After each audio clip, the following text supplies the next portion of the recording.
I left my house 4 times last month. I counted them, not on purpose.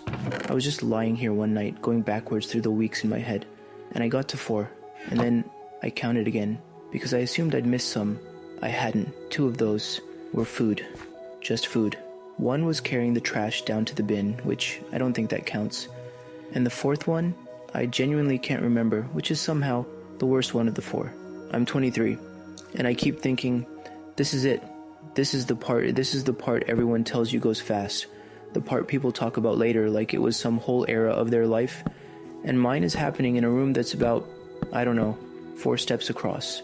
There wasn't a decision. That's the thing I keep going back to. There was no day where I sat down and went, alright, I'm gonna stop leaving now. It just kind of crept in.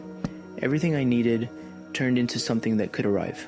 Food arrives, work arrives, people arrive, sort of in a window, in a chat, in a call while I'm doing something else with my hands. And once every reason to open the door had a version that didn't need the door, I stopped opening the door, quietly. Nobody said anything about it, and I didn't say anything about it either. I don't think I noticed for 3 months. 4, the days stopped having edges too. That happened around the same time. I'd get up at 1, 2 in the afternoon, sometimes later, and it didn't matter because nothing was scheduled against it. Nothing was waiting to be missed. And when nothing's waiting to be missed, a Tuesday and a Sunday are the same object. They just blur. There's a guy who brings my food. I don't know his name. I never asked. Which, saying it out loud now, is kind of horrible.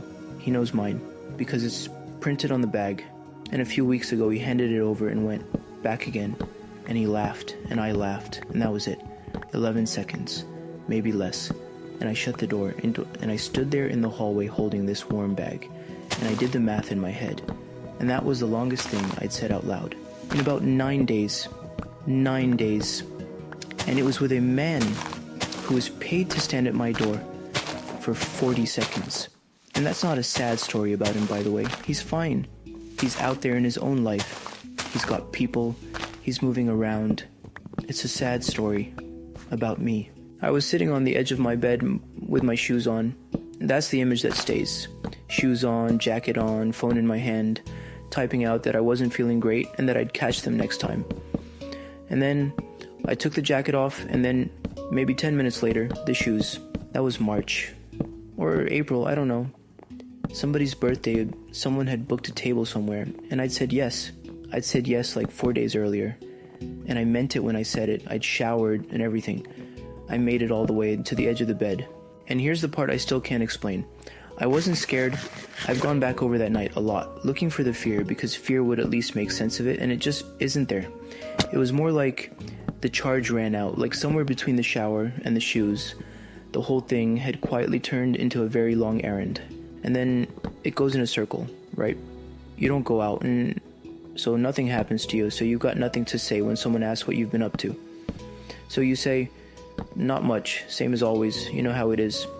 And after enough of those, people stop asking. And that's not them being cruel. That's just what happens. It's what anyone would do. And once nobody's asking, there really is nothing. So you don't go out. I got left off a group chat at some point, not dramatically. I think it just got remade for a trip or something, and I wasn't in the new one.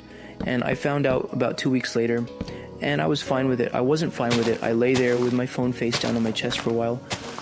And then I opened a game, and that was the end of that thought. Wait, what is that in the fog over there? No, I'm not going over there. And the reason I keep coming back to that, the not being scared thing, is that I think fear would honestly be easier. Because fear is a thing you can be brave about, right? It's got a shape to it. You do the scary thing, you shake a bit, you feel better afterwards. Everyone's seen that story before. But this isn't that. There's nothing out there expecting me. Nothing with my name on it, no room, where somebody looks up when I walk in. And when nothing's expecting you, leaving isn't frightening. It just stops being a reason. I'm not explaining this well, but I think that's the whole thing, actually. Everyone assumes the guy who doesn't leave his room is afraid of something. And sometimes he is, I'm sure. But sometimes he's just got no appointments. That's it, that's the whole diagnosis. And weirdly, that helped. Somewhere in the last month or so, that flipped a little for me, because if the problem was fear, I'd have to go fix something inside myself. And I have no idea how to do that. I've read the stuff. It doesn't take. But if it's just that nothing out there is expecting me, then it's a much smaller problem than I thought it was. It's almost embarrassingly small. Something just has to be waiting.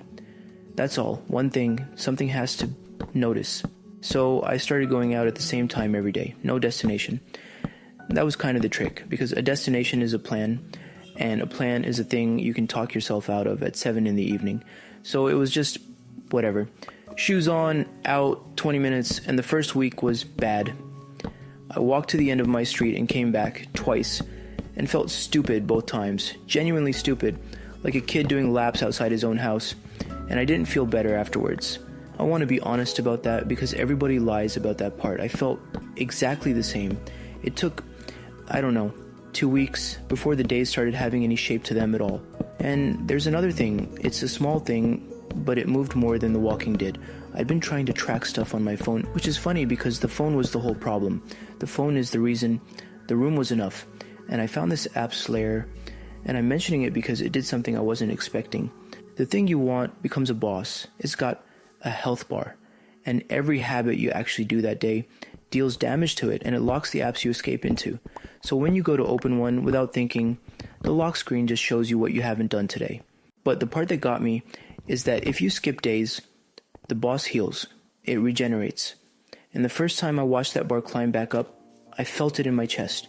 Because that's what this is, isn't it? You don't lose 2 years in one dramatic month. You lose them slowly on the days where nothing happened. And I'm not saying an app fixes a life like this. Nothing on your phone fixes a life like this. But it took away my favorite place to hide. And honestly, that was most of it. Not more motivation, fewer exits. Anyway, the thing nobody warns you about is that going back out is embarrassing, not scary. Embarrassing. I met 2 people for a coffee thing a few weeks ago, and I could hear myself talking, like from outside my own head. My timing was off. I was laughing. Half a second late. I kept over-explaining things nobody had asked about.